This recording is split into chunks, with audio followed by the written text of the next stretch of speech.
tahun 1999, Indonesia dipimpin oleh Abdurrahman Wahid dan Megawati Soekarno Putri sebagai wakil presidennya.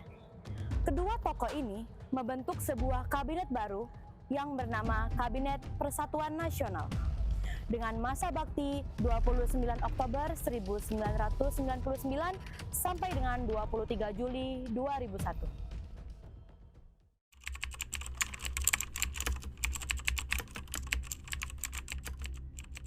Kabinet Persatuan Nasional dibentuk karena adanya berbagai pertimbangan.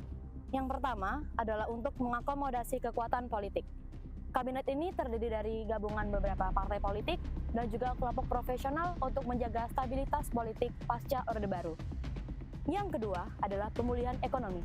Karena pada saat itu Indonesia masih mengalami akibat besar dan juga dampak yang berat dari krisis ekonomi pada tahun 1997 sampai dengan tahun 1998. Yang ketiga adalah mendorong reformasi. Kabinet ini dibentuk untuk mendorong dan juga menyukseskan berbagai reformasi, yaitu reformasi ekonomi, reformasi politik, dan juga reformasi hukum yang telah dirintis oleh pemerintahan sebelumnya.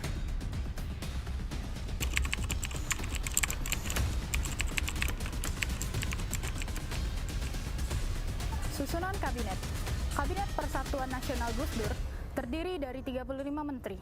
Beberapa pos penting diisi oleh tokoh dari berbagai partai politik dan kelompok profesional, seperti wakil presidennya yaitu Megawati Soekarno Putri dari Partai PDIP, Menko Polham Susilo Bambang Yudhoyono, Menko-nya Bambang Sudibyo dari PAN, Menlunya Alwi Sibab. Kabinet ini disebut sebagai Kabinet Pelangi karena keberagaman latar belakang para menterinya.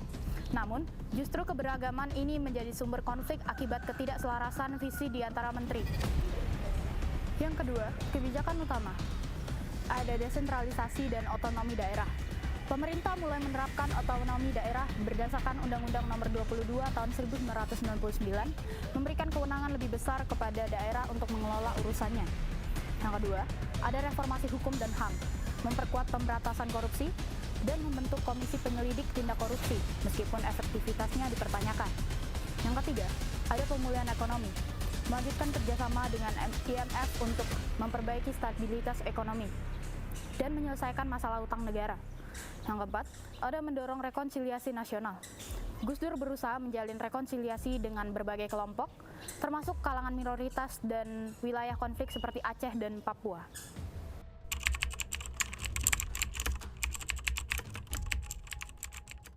Lalu, kejatuhan Kabinet Persatuan Nasional.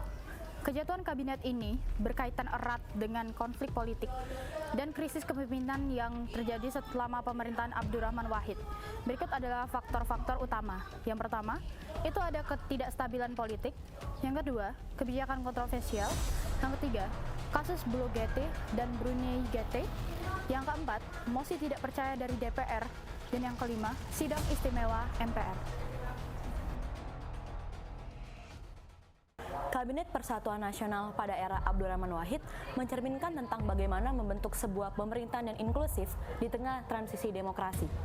Akan tetapi, pada akhirnya kabinet ini gagal untuk menjalankan berbagai programnya karena adanya konflik kepentingan dan juga kepemimpinan yang kontroversial. Lengsernya Abdurrahman Wahid menjadi awal bagi masa pemerintahan Megawati Soekarno Putri.